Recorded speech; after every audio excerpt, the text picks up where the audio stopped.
Alhamdulillah, wa salat, wa salam ala wa rasulullah. Welcome to our Aqidah class. And for this class, we've been speaking about allegiance. How when we speak about that shahada, we've broken down the meaning of the declaration of faith. When we testify to La ilaha illallah Muhammadur Rasulullah, we are not just testifying to believe in Allah and his oneness and that he's the only one worthy of worship. We're not just testifying that the Prophet Muhammad sallallahu alaihi wasallam is the last messenger sent, but we're also testifying that our allegiance will be to Allah. And our allegiance is to the Prophet sallallahu alaihi wasallam. And our allegiance is to the Muslims. The Muslims, no matter who they are, no matter where they are, no matter what language they speak, what color they are, as long as anyone attests to La ilaha illallah Muhammadur Rasulullah, their blood, their honor, and their property is sacred, and our allegiance is to them. That's what we've been discussing for the past couple of months here in this class. And this is what the Shahada is all about. And today what I'm going to do, because I'm trying to make this really simple for you guys. I have a lot of new converts here. I even have some people who are interested in Islam and who haven't converted yet. And also I have here people who've been Muslim all their lives, but they've never fully understood their religion properly. So I'm going to today try to break down something that many of you struggle with. Even in our class yesterday with my cousin Mukhtar, some of you were questioning. A lot of the new Muslims and the old were asking about disbelief, certain actions that a person may indulge in or not indulge in. Do those actions take us out of belief and make us a kafir? A lot of Muslims struggle with this. And unfortunately, we're living in the days of fitan, the days of the ruwaybidah. And I tell you guys at Hadith all the time, who are the ruwaybidah? The ruwaybidah, these are people who have a lot to say about everything, but they know nothing. The Prophet sallallahu alaihi wasallam said one of the signs of the last hour will be that there will appear amongst you many people who will be able to recite the Quran beautifully with their tongues, but it'll never go past their throats because they won't understand anything as to what they're saying.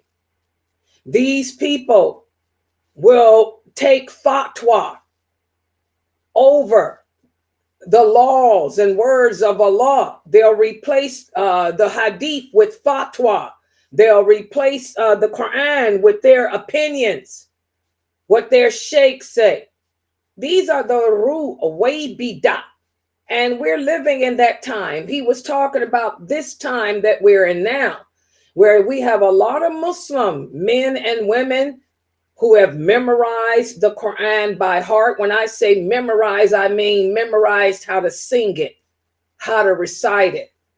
But if you were to ask them, what are they saying? If you were to ask them to explain what those words that they're reciting mean, they won't be able to. If you were to give them a verse of the Quran, they will look at that verse and they will twist the meaning around to something that it doesn't mean.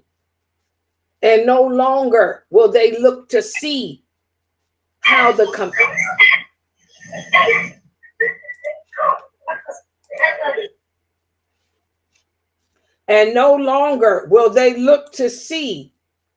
companions explained those verses of the Quran. They won't look to see what the companions said those verses of the Quran mean. They won't look to see what the Prophet Muhammad sallallahu alaihi wasallam said those verses mean. Instead, it'll be their opinion, their sheikh. And this is the days we're living in. Y'all hear me recite this hadith a lot, because it's happening. And you turn on YouTube and you see a lot of young men, young Muslim men, using the kafir word, calling other Muslims kafir, calling other Muslims innovators, calling other Muslims all type of atrocious names that we should never refer to another Muslim with. Oh, this brother's a kafir because he doesn't pray. This brother's a kafir because he doesn't agree with this. This brother's a kafir. Well, we're going to get to the bottom of this today. And because it seems to have so many of you confused. And one of the things that I tell you all the time is never use the K word. Never refer to another Muslim as being a kafir, even if you think he is. Because if you're wrong, and 9 times out of 10, you're probably wrong. If you're wrong and that person is not a kafir, it's going to come back down on you or your children. And I really believe that this is why we have a high apostasy rate with our children. This is why a lot of our children are not practicing the deen, because we have lived our lives as parents cursing, calling other Muslims kafir because of the actions they do, not knowing that the actions, and this is the thing that I'm going to talk about today, a person's actions may be that of disbelief. But can you say that that person does not truly believe in Allah? That's the question. It's all about actions and conviction. And this is what I'm going to break down today for you. Okay? Because I don't see that many dawah breaking it down. Okay? A person can exhibit the actions of disbelief. For example, your mother may practice magic. The prophet said, anyone who practices magic has disbelieved in what I have come with. Okay, so she may be doing an action of disbelief, but can you call your mother a kafir out of conviction? That's the question, because maybe she doesn't know.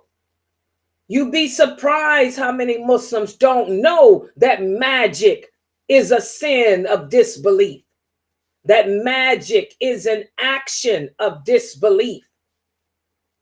But they believe in Allah. That's the conviction. So I'm going to pause from chapter 17. We are supposed to begin chapter 17 of this book. Or is it 16? I think it's 17, whichever chapter.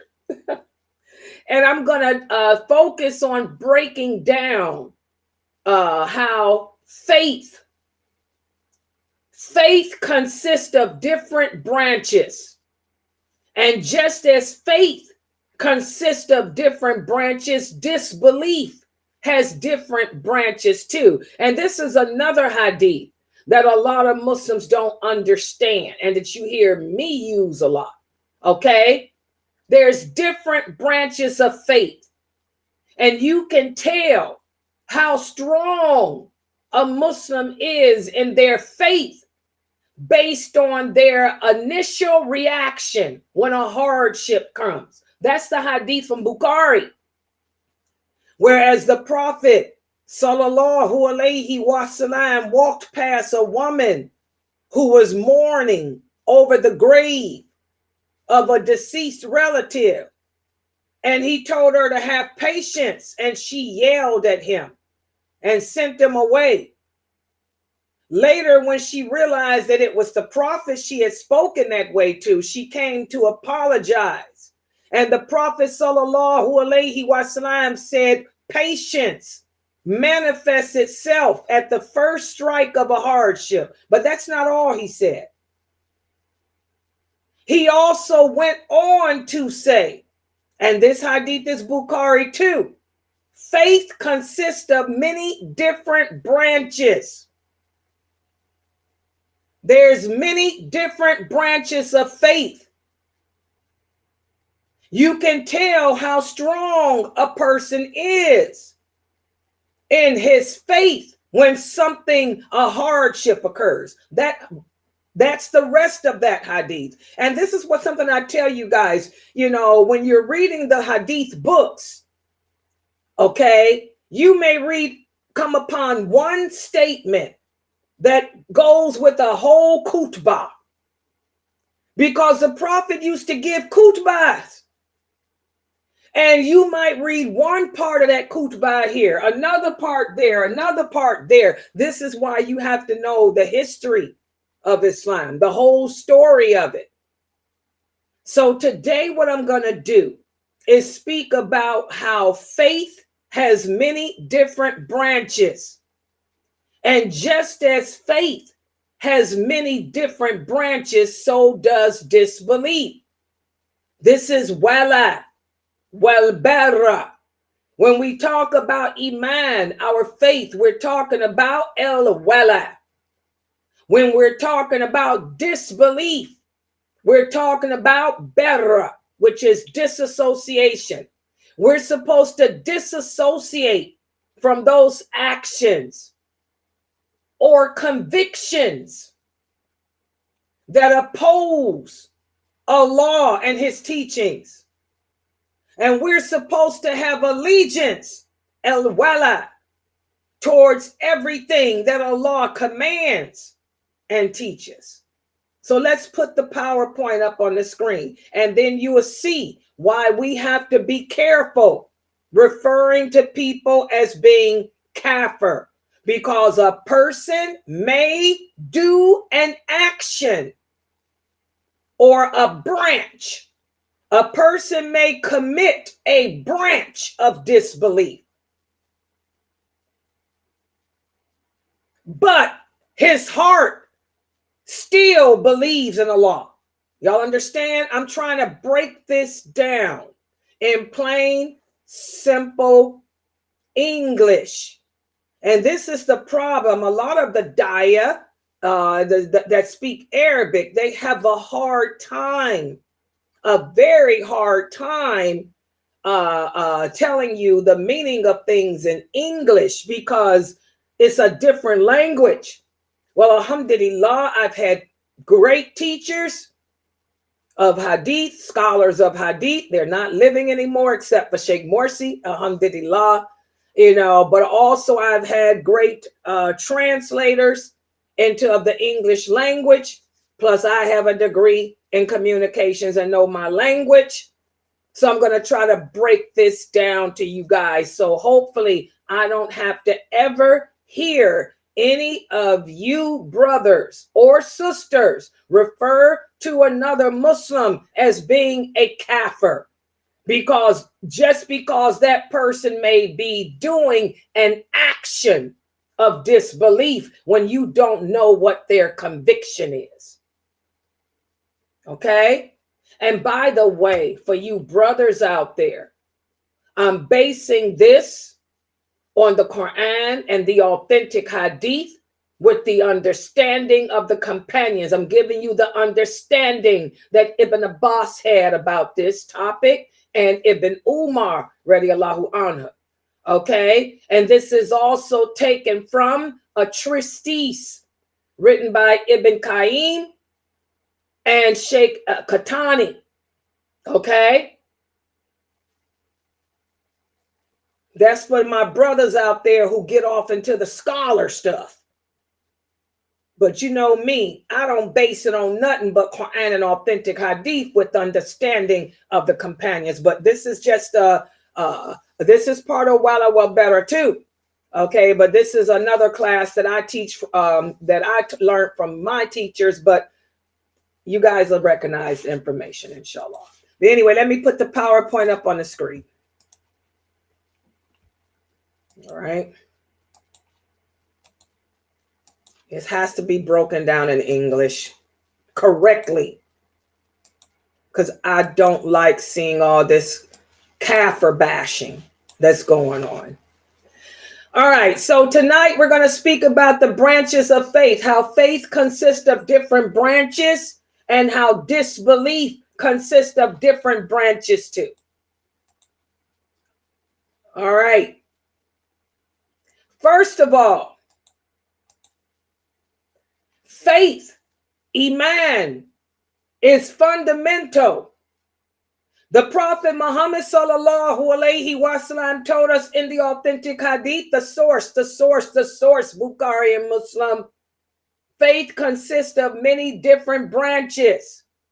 Some of the branches of faith are to pray 5 times a day, to pay the yearly zakat, to perform the Hajj, to fast the month of Ramadan. In fact, those are the pillars of faith. These are the fundamental pillars of faith that our Prophet sallallahu alaihi wasallam told us of. You have to maintain the prayer. We have to maintain the zakat, the Hajj, the fasting, as well as truly understanding the concept of la ilaha illallah. That's fundamental. Okay? Also, there are actions. I want you brothers to pay attention to me. Actions of the inner self. The inner self, such as modesty, such as honesty, such as reliance upon Allah, fear of Allah. Those are branches of faith, such as patience. That's why the Prophet sallallahu alaihi wasallam told that old woman, faith will manifest itself at the first strike of a hardship, and patience is a form, is a branch of faith. So you could see the fact that she couldn't handle the fact that she lost her loved one. And she was on the verge of transgressing the limits. She was wailing. She was wailing over this grave. You guys know the Prophet said women that wail and men too over deceased is not of us. He's not of us. That's an action of disbelief. But he didn't call the woman a kafir. He didn't call her a kafir. He said that's an action of disbelief. Okay? Patience, he told her, shows itself at the first strike of a hardship. But he continued to which is that talk with her, and said faith consists of many different branches. Okay? The least branch is to remove an obstacle from the road. Now, y'all know that hadith. All these hadiths, what are hadiths? Things the Prophet said. The Prophet said these things at the same time. He was talking to that woman. But, you will see a one sentence here, another sentence there, but then you keep on and you'll find the whole thing. Okay? So he told the woman, faith manifests itself at you can tell how strong a person is in their belief in Allah when they are first met with a trial, because faith consists of different branches. Modesty is a form of a branch of faith. Patience is a branch of faith. The least branch is to remove something from the road. All of us as Muslims are going through problems in our personal lives. We have the war against the law. The war against the law going on right now. Okay. But in addition to that, we all are faced with our own trials. Maybe you're dealing with a sickness. You've been diagnosed with a sickness. Maybe you're dealing with problems in your marriage with your husband. Maybe you're having problems with the children. Maybe you're an imam and you're having problems from the people in the community, the media. So all of us are dealing with some type of hardship. And Allah tells us that He will never test us with something that we can't handle.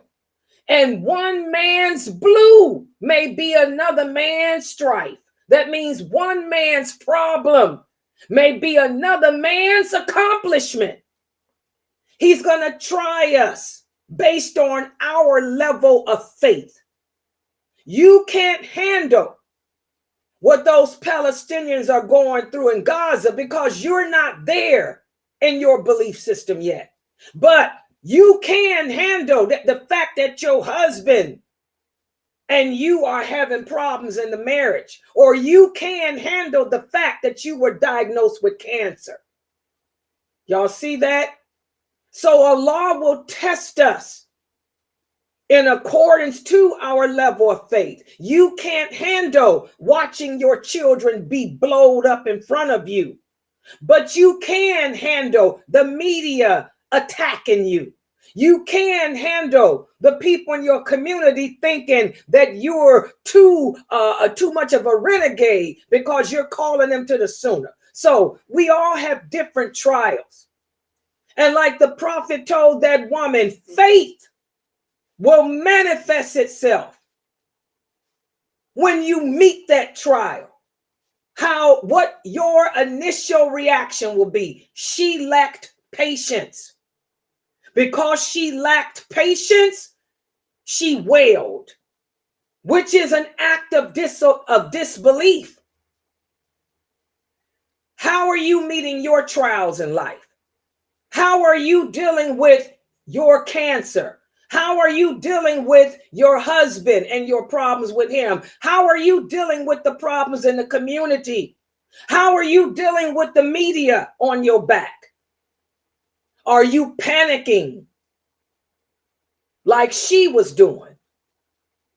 Or are you handling yourself with dignity and balance, knowing that you can deal with it, you can get through it, knowing that it's just a test? I'm not going to let these people cause me to transgress the limits of Allah. I'm going to handle it. That's how you know if you're a strong believer or not. A lot of you will come to me and say, Sister Layla, how do I know if I'm a good Muslim or not? How are you handling yourself under duress? How are you dealing with your problems in life? Because these are all different branches of faith. Or are you showing branches of disbelief? And that's what we're going to be talking about today. Are you showing branches of disbelief? Let's put that PowerPoint back up. So some of the branches of faith are vital, such as making salat, paying zakat, fasting Ramadan. But there are other branches of faith that are not vital, such as picking up a tree branch off the road or something like that. Okay? And between those two extremes, there are other branches.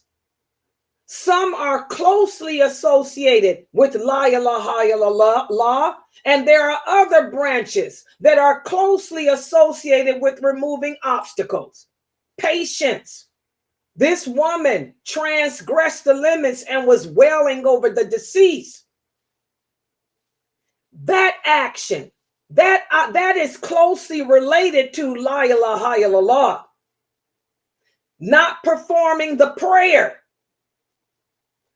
Say, for example, you don't pray. Not because you deny it. You're just lazy.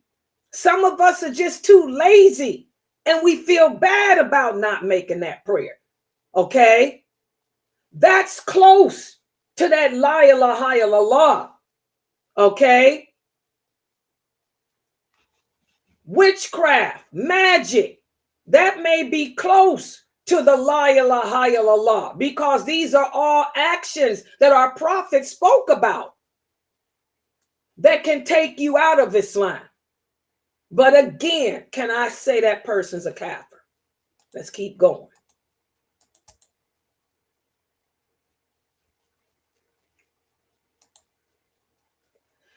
So disbelief too, just like faith, is fundamental.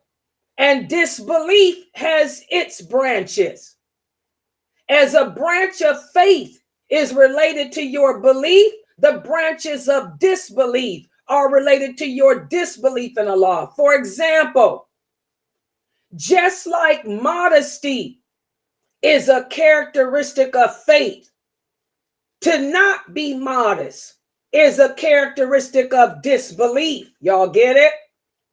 Just as honesty is a characteristic of faith, to be a liar and to be dishonest, that's a characteristic of disbelief. Y'all see it? I told you guys there are certain sins that fall in the category of disbelief. Okay? Just like there are certain actions that fall in the category of belief in Allah. Honesty. Remember, the prophet said one thing about a Muslim. A Muslim can commit sin. We're not perfect. But one thing that a believer can never do is lie. The believer always tells the truth. He's not capable of it. So honesty is a component of faith. So what does that say about a liar? Well, the Prophet sallallahu alaihi wasallam told us one of the signs of a hypocrite. And what is a hypocrite? A hypocrite is a person that says they believe in Allah, but their actions show they don't. This is a person that may have the conviction of believing in Allah, but their actions show they don't. And one of those components is he can't tell the truth. So just because a person lies all the time, can I call him a kafir? Can I say, oh, you're a kafir? No. You know, I can say he has those actions of disbelief. He or she exhibits the actions of disbelief. But if you ask that person, he'll tell you, I believe in Allah. And I know I'm wrong for lying. I know lying is bad. I don't deny that. I'm trying to change. Y'all get it? I'm trying to keep this simple and grassroots broken down English. Okay? American English. The most simple form. Grassroots. Okay? So, another example. Now, but when it comes to the prayers, zakat, hajj, and fasting, these are all branches of faith. But if you abandon any of them, then you fall into an action of disbelief. Y'all understand that? That's why the Prophet sallallahu alaihi wasallam said a person who abandons the prayer is not of us. The person who abandons the prayer, and this is why you'll hear a lot of people like Dr. Ibrahim Jamali. Dr. Ibrahim Jamali, one of the scholars of our website, he will tell you that if you stop praying, you know, this is disbelief. You're a kafir. You're doing an action of kafir. He's not basically calling you a kafir. He's telling you you're doing an action of kafir. Because the prophet said that. This is a pillar. To abandon any of those pillars, you are definitely, without a doubt, doing the actions of a kafir. To not fast Ramadan, to not pray your prayers, this is a problem. These are people we have to sit down with and talk to. We don't just say they kafir. because maybe that person doesn't know the virtues of praying. Maybe they don't know that praying is an obligation. Maybe they don't know that they have to fast even though they're pregnant. Look how many Muslim women don't fast. They use pregnancy as an excuse to not fast. Well, it's because they were told that. They don't know. They didn't have a teacher like you guys do with me to tell you that even though you're pregnant, you still have to fast unless you fall in the category of high risk. So can I call those sisters who didn't fast because they were pregnant kafirs? No, they didn't know.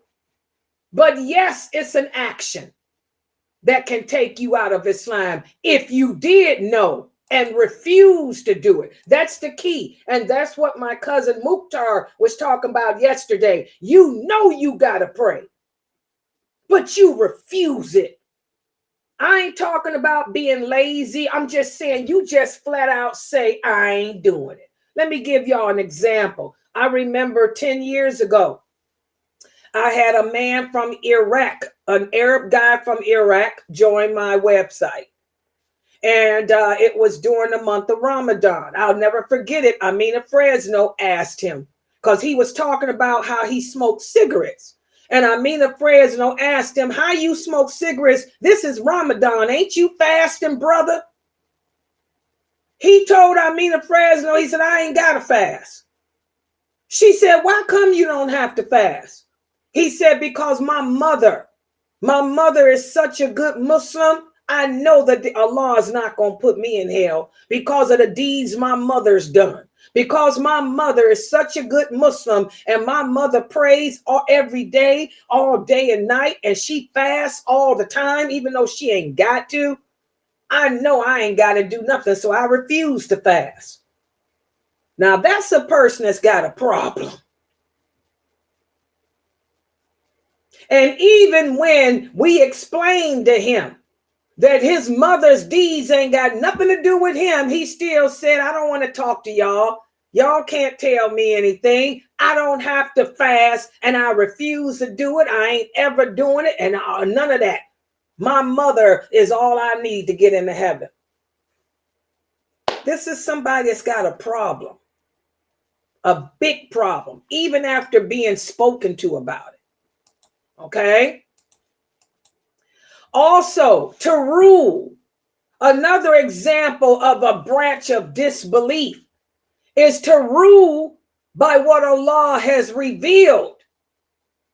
This is a quality of those who have faith, but to not rule, to rule by another law, that's another example of a person that may be in a branch of disbelief. And here's where my lecture comes from, you young brothers. Ever since this Allah, and by the way, I say Allah sent this war, not Israel. Israel is just the puppet strings that Allah pulled. Ever since Allah sent this war, a lot of the young brothers have been sitting on the internet in their little YouTube channels and chat rooms, calling Muslim countries, and America too. I'm going to throw America in there too, because I take offense. I'm an American Muslim. Hello. They've been calling all the Arabic countries kafir and even said ain't no Muslims in America. Now, how can you sit there and say ain't no Muslims in America too? Threw us in there too. So I took offense. I like to know what I am. If I ain't a Muslim, what am I? Because the kafir show don't accept me as being anything like them. And now I hear the Muslims saying ain't no Muslims in America. Well, what the heck are we? Who? What are we? Okay, but you brothers are sitting around calling a whole country of people kafir, calling governments kafir. I mean, all of this, it's just sad. And you wonder why Allah has sent war to you and to me. and to the rest.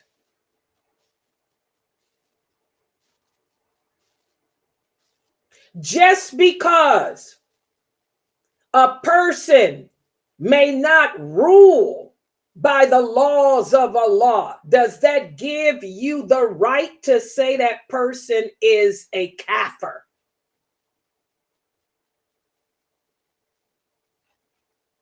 Okay? You brothers have to really think about it.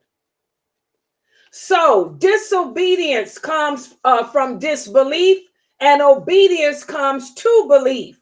But again, it's due to belief. But again, what you guys have to understand is there's branches of the two. The branches of faith consist of two types: speech and action. Speech and action. Okay? The branches of disbelief also consist of two types: speech and action. Speech and action. When we talk about faith, the type of speech, these are those whose disappearance results in the disappearance of faith itself. This is also true of those branches of faith that are connected to the action. When the deed is left unperformed, the result is an eclipse of faith. Do y'all understand that, or is that too high above you? Okay? For example, the person that doesn't pray. To abandon the prayer. This is an action of disbelief. But what does that person say out their mouth? Does that person say they don't believe in the prayer? Does that person say that they don't believe that they're committing a sin? Does that person say, I know I should be praying? Make dua for me, help me, guide me to be a better Muslim. Speech and action. And again, the same with the disbelief. Your mother, your father, due to their culture, what they were taught, they don't see nothing wrong with magic. They think practicing magic is okay. Okay? But it's an act of disbelief. But if you talk to them, do they say, deny la ilaha illallah Muhammadur Rasulullah? Maybe they didn't know. Nobody told them. It's a cultural thing. Okay? So we have to understand that faith is a matter of both your words and your actions. And that's the same with disbelief too, guys. The words include the private statements you say to yourself. That's called your inner conviction. And the public statements that you say to the world, which is your declaration of faith. All right? As for our actions, the private actions, that's the inner resolve, the sincerity, and the intention known to the heart and known only by Allah. Whereas your public actions are the outward actions that you show the world. So can I say, we already know wearing a hijab is an obligation. All Muslim women are obligated to cover their bodies when they leave the house. Not just a hijab, not just a khimar. Like I said, your hijab is supposed to be like mine. It's supposed to cover your breasts, sisters. Allah is clear. He says, draw your a hijab over your bosom, your khimar. It's the word is khimar, over your bosom. That's why I always wear any hijab I got on is hanging down. You ain't gonna see my breasts.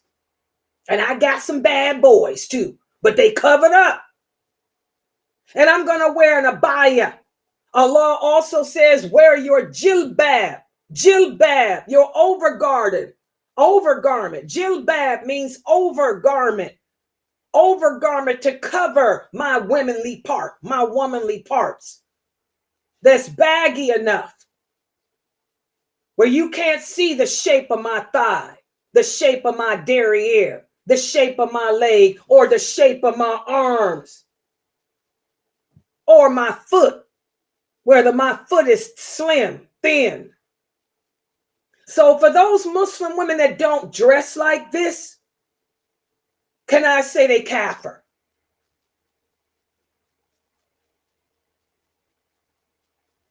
They're doing an action. Maybe their outward action to the world may be in denial of a command of Allah. But can I honestly say that that sister's a kafir? If I talk to her, maybe she'll say, well, I didn't know we could look like you. I was told that we can't wear colors. How many of you women been told that? I was told that makeup is haram too. I was told that I have to be ugly, that I have to put a bag on my head and make a hole in the middle of it like a cyclops. You don't know what these women have been told, which is why they stopped dressing that way completely. So again, actions and speech are two separate entities. Now we already know the Prophet Muhammad sallallahu alaihi wasallam said whatever is in the heart is going to emanate through the limbs. Well, the simple fact that those sisters don't dress properly, that shows that their faith is weak. But can I say they're kafir? Maybe they don't have enough knowledge. You know, strong iman comes from true, correct knowledge of the religion. A lot of the Muslim women and men today, you guys are getting your knowledge off the internet, and you're learning from a bunch of men and women who are not qualified to teach. That's the reality. 97% of the Muslim men and women that y'all are taking y'all knowledge from ain't qualified, because they don't know the Hadiths. They don't know nothing about the companions. They don't even know the hierarchy of the companions. All they can do is sing the Quran. So that's one of the reasons why a lot of Muslims today are engaging in actions of disbelief, because they haven't learned the correct knowledge. The people of the truth, people like me, they run away from, because again, that first hadith I talked about, these are the days of the Ruwaybidah. And who are the Ruwaybidah? They're the people that speak with the beautiful accents, the beautiful voices that tell you the things that you want to hear, not the things that you need to hear. So most of the people are taking their information from the Ruwaybidah. And that's probably why they're not dressing properly. They're not praying. They're not showing the outward faith. But they may believe in Allah. They just don't have the proper guidance and knowledge. Because remember, the prophet said in those days, the people of the truth will be hated. They'll look at us as people of falsehood, the way many of you do. You look at me as a person of falsehood, but y'all run to those women that look like nuns and think they telling y'all the truth, when those women are so misguided, it ain't funny. Real misguided. Whew. Same with you brothers. Y'all listen to those famous celebrity men, you know, with the trim beards, talk their stuff, use those eloquent words. And the brothers that break it down like Layla Nashiva, y'all, we're mean, we're harsh. Y'all run away from them. Don't want to hear them. We're people of falsehood. That's the day of the Ruwaybidah. Okay? So going around calling people kafir, you got to think about it. So the Prophet sallallahu alaihi wasallam, he told us faith is connected to the heart. Whatever's in the heart will manifest through the actions. If your heart does not know inward obedience, you will not be able to obey outwardly. But if your heart followed and obeyed, then you too will do the same. That's what this hadith means. And that's again what the prophet meant when he told that woman who was wailing, you know, it's in the heart. The faith will emanate through your actions. And it's the same with disbelief too. Again, a person can be disbelieved because of stubbornness. That's the way Iblis was. Or a person, you know, and if a person disbelieves due to stubbornness, it's going to show through his action. Like that man that came into my website 10 years ago and told Amina Fresno he don't have to fast during Ramadan. He refuses and never will fast. That's stubbornness. And it's showing through his actions. So he wasn't fasting. He was smoking his cigarette, speaking to us, not fasting. To stubbornly deny that the Prophet Muhammad sallallahu alaihi wasallam came with knowledge from Allah. To stubbornly deny Allah's names, Allah's attributes. This kind of disbelief is the kind of disbelief that Iblis has, and this will invalidate you as a believer. That's a person that is a kafir. A kafir, an unbeliever, is a person that denies without a doubt that Allah is one. They deny that the Prophet Muhammad sallallahu alaihi wasallam is the Prophet Muhammad. To deny any of Allah's laws, to deny any of Allah's names, to deny who the Prophet Muhammad was, that is a pure kafir, without a doubt. And that person's going to tell you that, and his actions show you that. That's without a doubt. Okay? But another form of disbelief through the actions. This might be the person that doesn't pray, like we said. This may be the person that practices magic, like we said. This may be the person that rules by laws other than Allah. And yes, the Prophet Muhammad sallallahu alaihi wasallam did say, whoever rules by other than what Allah has revealed, whoever abandons the prayer is a disbeliever. He said that. But again, actions. That's disbelief in actions. Disbelief in actions. Conviction is totally different. And let's talk about conviction. A person can do an act that can take them out of Islam. But when you talk to them, they'll tell you that they believe in Allah. This is called an action, but to say a person is a true kafir, they not only just do the act, but they also say with their tongue that they don't have to do the act either.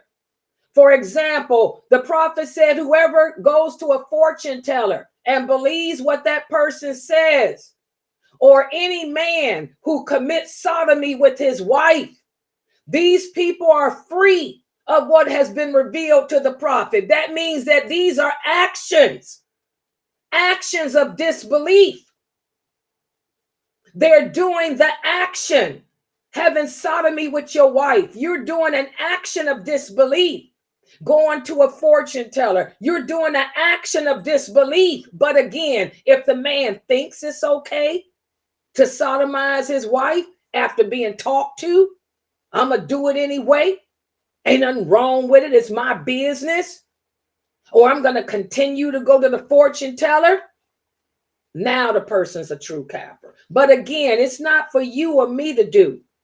To refer to a person as being a true kafir, that person has to sit down with the people of knowledge, the true people of knowledge. So those true people of knowledge can talk to him, talk to her, explain things to him, explain things to her. And if that person then says, I still deny, that's a kafir. Do y'all get it? I'm trying to break this down. So there's a separation between actions and words. This is why, as Muslims, the Prophet Muhammad sallallahu alaihi wasallam said, don't call each other kafir. Don't curse each other, because you don't know what's in that person's heart. He may have the actions of that, but what's in his heart? Maybe he don't know. So never use the K word. And that's the thing that I want to emphasize with the young brothers here. Stop bashing each other. Stop calling other brothers and sisters kafirs. And by the way, who is your sheikh? Your sheikh may not be nobody to sit down with. I'm sorry. Let's just talk about it. Your sheikhs come a dime a dozen. We can bake them all. Shake and bake. Hello. Shake and bake them. They come a dime a dozen. I'm talking about real ulama. I'm talking about real scholars. I ain't talking about your circle brother who you made a scholar because he got a little bit more knowledge than you. But if I was to look at him, he ain't got nothing.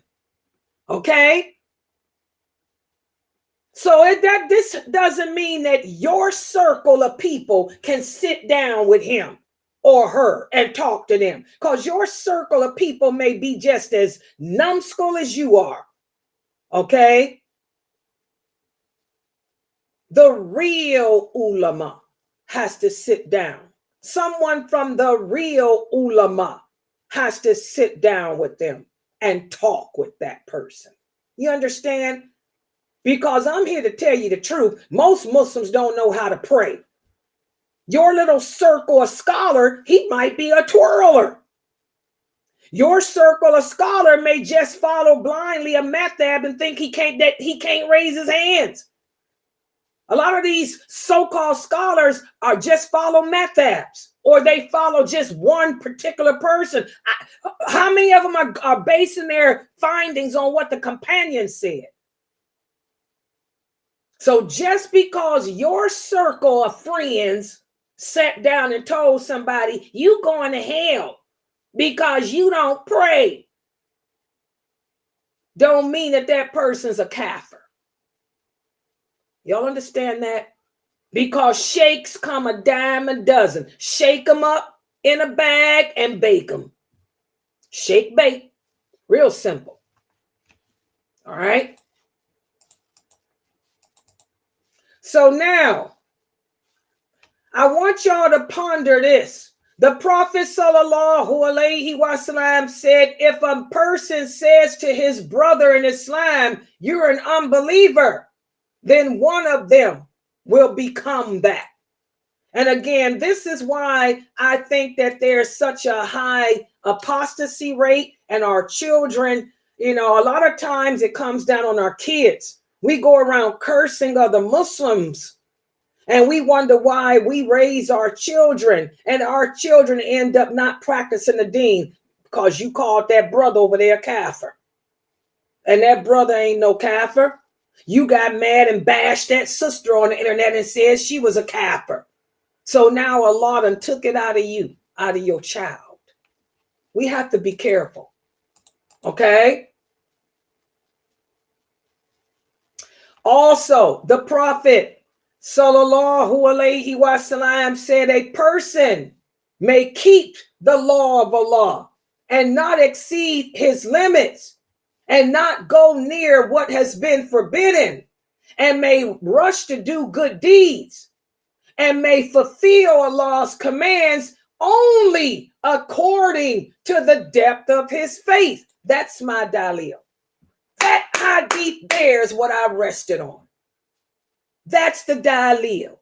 You can't go around calling a person a kafir. That's probably all he knows. Maybe his faith is, all she knows is to put a rag on her head and wear her blue jeans with a top on. That's all she knows. That's her level of faith. She's dressing according to her level of faith. But can you call her a kafir? Can you call her a prostitute or something? That brother prays 3 times a day. Maybe that's in accordance to his faith. We have to be careful because people practice, like the prophet said, according to what they know. And unfortunately, most Muslims today don't know the basics because these are the days of the Ruwaybidah. Most Muslims don't know how to dress. They don't know how to pray correctly. They don't know the lawful. They don't know the unlawful. So they're practicing in accordance to their faith. So either educate them or make dua for them, but don't go around cursing them. Y'all understand what I'm saying? And I hope I'm keeping it clear. Educate them, make dua for them, but don't curse them. SubhanAllah. So let's see how well you guys understood this. Hold on. Yeah, there it is. That's the quiz. I got a quiz for you. Let's see how well you guys understood this. Here's the first question. The Prophet Sallallahu Alaihi Wasallam said faith consists of many branches.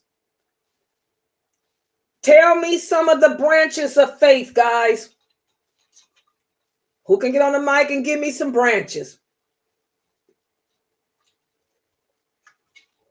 Go ahead. List some of the branches of faith. Come on, let's get this going. This ain't hard. You should have been listening. Let's go. Prayers, zakat, hajj, fasting. Okay, those are the pillars. Anybody else? I want some more branches. She gave the branches everybody knows. Give me some more branches of faith. Let's go. They should start rolling off. Modesty, patience, and at least remove something from the Okay, modesty, patience, picking up something from the ground. Give me some more. And honesty. Honesty, that's a branch. What else? fear. Fear of law. What else? Certainty of faith. Kindness. Is kindness a branch? Is kindness a branch? What else? Come on, let's get some more. Y'all should be running these off. Kindness. What else? Being modest, being truthful and honest. Okay, what about compassion? Is that a branch? Yes. Empathy. Is that a branch of faith? Yes. What about having knowledge of the religion? Is that a branch of faith? Yes, action. See, these are the type of answers I'm looking for. Y'all could give the obvious. I want you guys to learn to think out the box. What about knowledge? What about sincerity? What about trust? What about being consistent? Consistency. Is that a branch of faith? Is consistency a branch of faith? Yes. What about being punctual? Is being punctual or being on time, is that a branch of faith? Yes. That's what I'm saying. Y'all got to think outside the box. You guys should have been able to name all kind of stuff. All those good things that we don't have as Muslims, like punctuality, like knowledge. What about understanding? Is that a branch of faith? Yes, absolutely. Yeah. See, these are the type of answers I want y'all to give. You guys are going to have to start thinking out the box, because we're living in terrible times. Allah is the bringer. Allah is the willer. He willed this to happen, what's happening. Y'all got to stop blaming everybody except yourself. The Prophet sallallahu alaihi wasallam said, whenever we deviate away from la ilaha illallah, whenever we deviate away from wala wal bara, Allah will send repercussions to us. It's time that you Muslims hold yourselves accountable for what's happening. How can you help the people over there? Help yourself. That's how you can help them, because they already above you. They way ahead of you. They don't need nothing from you or me. Help yourself. Change yourself. Learn your deen. Stop calling people kafirs, because their understanding is different than yours. I did the class, I did a short. Let me show you how ignorant we are as a nation. A lot of Muslim women don't understand that once you get married, you have to obey your husband. Obedience to your husband supersedes your parents. I didn't make this law. Allah did. Some uneducated child saw my short, and she typed on there, you should go into, sister, you should learn. First of all, I'm old enough to be her grandmother. Secondly, I've been teaching this deen for over 40 years. She had the nerve to put her comment saying, you need to learn about Habiba. Maybe the prophet told her to not let her father sit on his couch. But you can't say that I can have to obey my husband over my parents. I didn't say it. Allah said it. Number one, I did the whole story of Habiba, and I sent her a link to my Heroines of Islam. I said, and sister, I didn't make the law. Allah did. It's just my job as a dawah to convey it. It ain't my fault that you're ignorant and you don't know the rights that your husband have over you. Maybe you should join my classes so you can learn. That's why the short is there. My shorts are there to show you what you are missing, what you don't know about your deen. Most women don't know that you obey your husband over your mother. Most of them don't. That's why we have a high divorce rate. Learn your rights. Learn the rights of your husband. Learn your deen, and maybe you can have a happy marriage. Okay? But this is an example of how ignorant we are as a nation today. You want to know, what can you do to help Palestine? What can you do to help you? You better change the condition of yourself. Get a clue. Because them Palestinian women know that there is no obedience over their mother when it comes to their husband. They do what they know that their husbands come first and foremost. They know that. So I don't think you can help them at all. You're too ignorant. Okay? Learn the deen. All right, let's look at the next question here.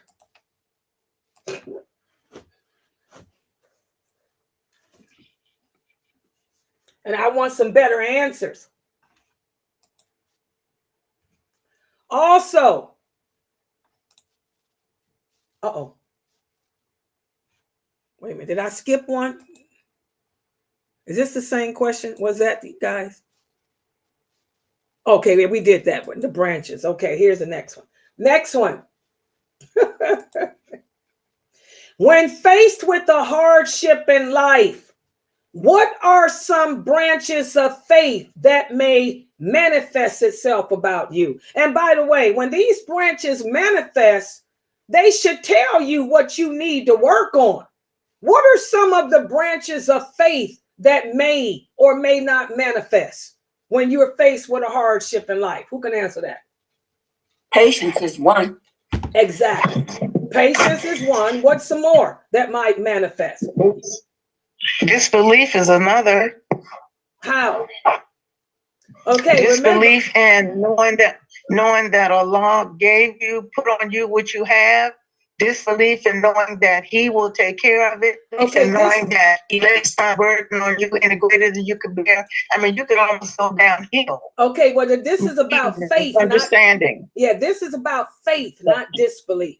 Okay, for this question, I want y'all to tell me, when you're faced with a hardship, what branches of faith, not disbelief, what branches of faith may show itself? Patience is one. Good job. Acceptance is another. Give me some more. Tolerance. Tolerance. Good job. What else? Did she say tolerance? Yes. She said like your knowledge on how to handle the situation. Exactly. Knowledge may manifest. You can see how knowledgeable you are when a hardship happens. Yes. What else? Empathy. Huh? Empathy. Yes, you can see if you're an empathetic person. Exactly. So you guys got it. You know, that's why I'm always telling you, want to know how strong your iman is. What's your reaction when something happens? What are you doing? Are you showing patience?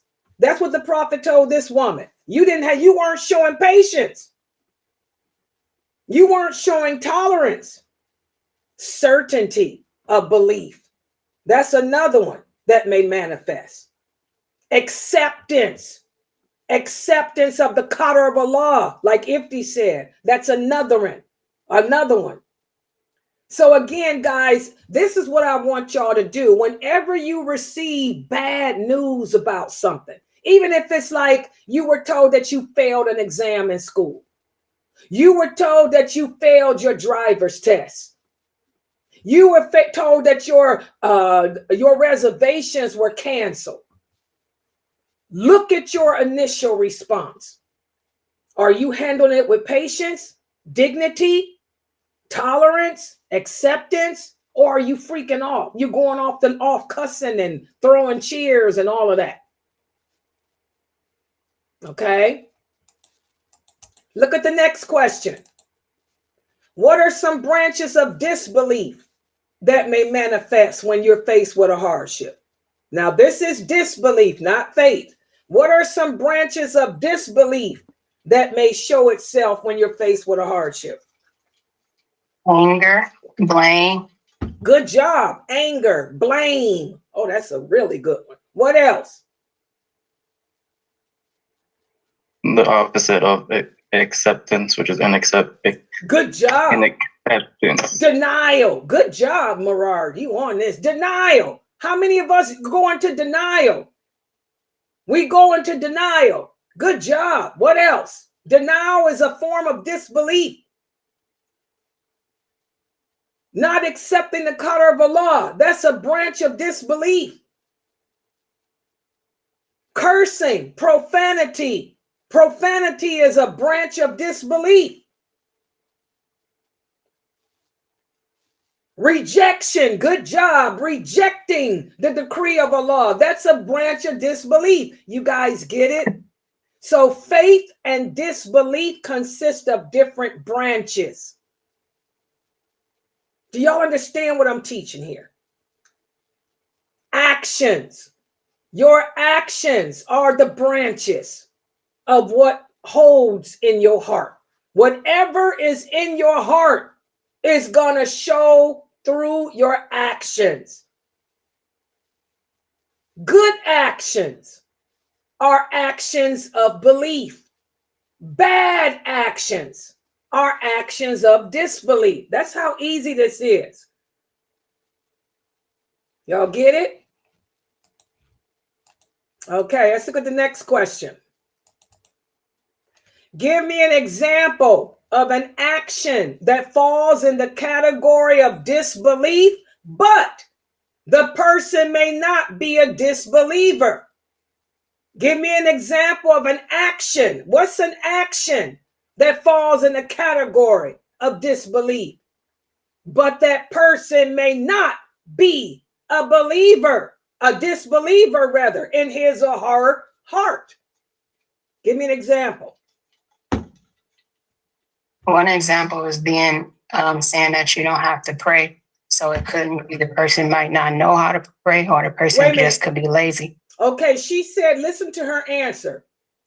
She said an example would be a person saying that he doesn't have to pray. Now, is that an action of disbelief, guys? That the person can still be a believer? To say it, to actually believe it, so I should change what I said. Wait, let's keep okay. it like that. I want to see how they understand this. She said, if a person says that they don't have to pray, that's an action of disbelief, but that person can still be a believer. Is that true? Is that statement true? Why or why not?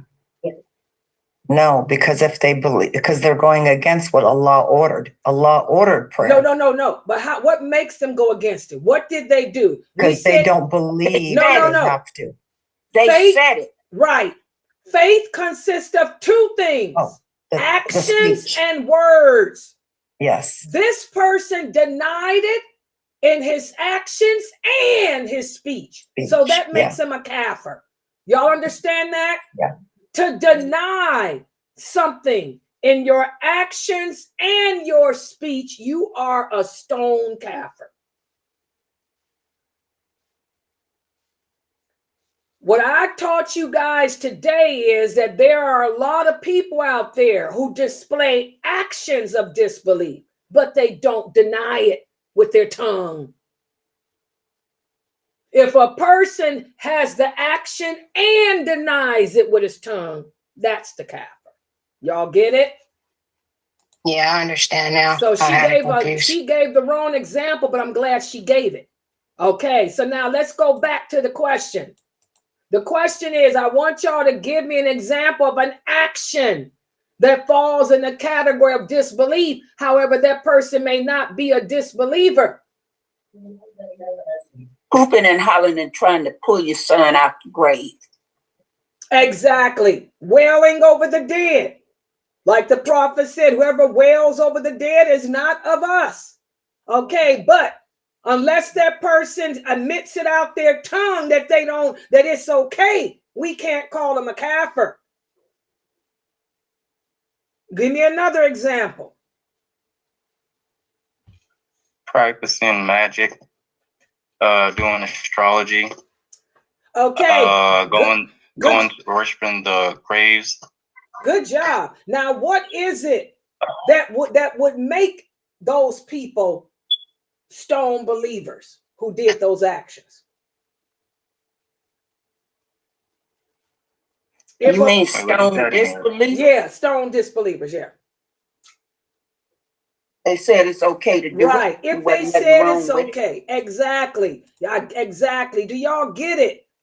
Unless that person has been talked to by the people and it's been explained to that person by the qualified scholar and they still deny it with the tongue, we don't call them a kafir.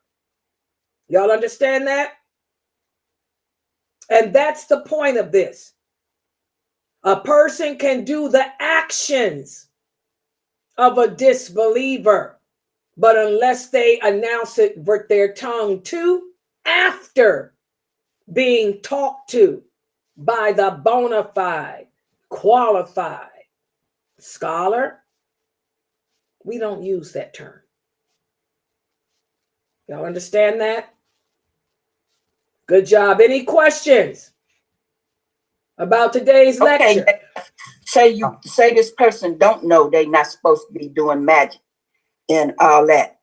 Just because they don't know, they still Muslim, but I ain't gotta hang around with them for them to put something on me, right? Okay, now that's a different topic, which of common sense that y'all should know. I want y'all to know. I mean, I know that, but I'm okay. What do y'all think? If you know a Muslim that you are not a scholar of this deen, but there is a Muslim over there that you know practices magic, guys. She wants to know, should you hang around with that person? What do y'all think? No. No, stay far away from that person. But can you call that person a kafir? No. Right. That's my point. Just like that sister over there, she don't wear no hijab. So that's a different topic. We talked about wala. You want to surround yourself with what kind of Muslims? What kind of Muslims do we surround ourselves with? Practicing Muslims. Practicing Muslims, Fresno. But I'm not teaching that today. I'm teaching about the difference between kafir and calling people kafirs. You should know you don't hang around with nobody that's being bad. Do I hang around with drug addicts? Should we hang around with Muslims that smoke drugs, fornicate, adulterate, gay rape? No. Okay.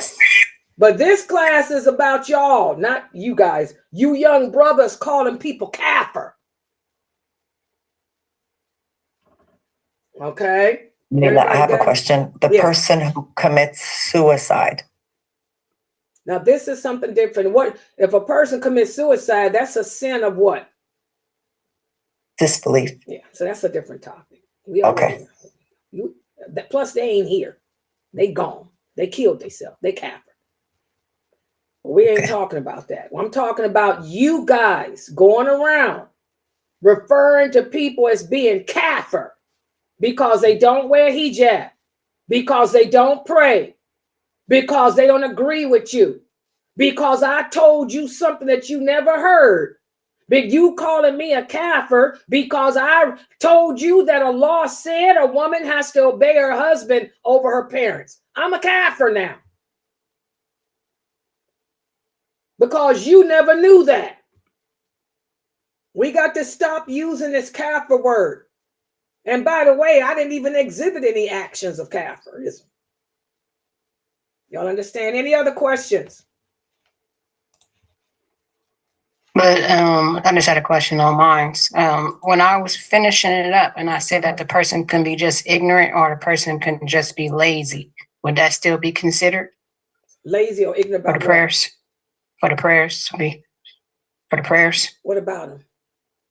Oh, no, I was saying the answer that I gave as far as in the show of disbelief, would that still be considered as a branch of disbelief? Okay, so you're saying if a person doesn't pray because they're lazy? Okay, I want you to answer that. If a person doesn't pray because they're lazy, what do you think? He's just lazy. He ain't say he wasn't no Muslim. He's just lazy. They're still a believer. They're just unless lazy. They do they're what? Weak. Unless they say, I ain't got to pray. Exactly. So you got to have words, guys. You just can't go around. This is what those Mutazilite mean, but they said in a bad way. You can't judge me. Because you don't see me wearing a hijab, you going to call me a kafir? Maybe I don't know it's an obligation unless I say it out my mouth that I ain't got to wear one ever. Because whatever. You understand, Amina? Mina? Yeah, I understand now. Yeah, we don't go around calling people kafirs. Just you. That's a word that I want everyone listening to me to take out their vocabulary. Don't ever use that word with another Muslim. Because it's hella deep. If I say you a kafir and I'm lying, I'm gonna be one. Or if not watch our words. It might fall on my kids, my grandkids, anything. That's why, and like I say, I really believe that this is why a lot of us have children that don't practice the deen, because we done cursed them with this kafiring, bashing, like these brothers are doing on the internet today. And it's sad. Like that little girl called herself doing to me today. I keep telling you girls, I want you little girls to know I ain't your age. I don't know what's wrong with these little girls. Leave me alone. I'm an old woman.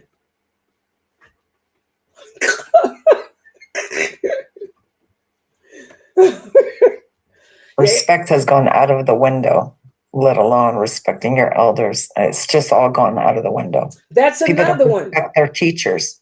That's another one. What about that? Is respect a branch of faith? Yes. Yes, it is. That's another branch of faith. The branches of faith are gone. Most of us don't have we have more branches of disbelief than we do belief. So do you guys understand that now? And do y'all understand that hadith, faith, has different branches? And now do y'all understand when I tell you, you can tell how strong you are in your belief system when a hardship happens? How do you react? I get anxiety. I always get anxiety when something happens, but I try to control my thought. I don't freak out. I try to maintain my balance. I try to maintain my thought, but I get anxious. I'll start hyperventilating, but I try to maintain my cool and think, rationalize. All right. So mashallah,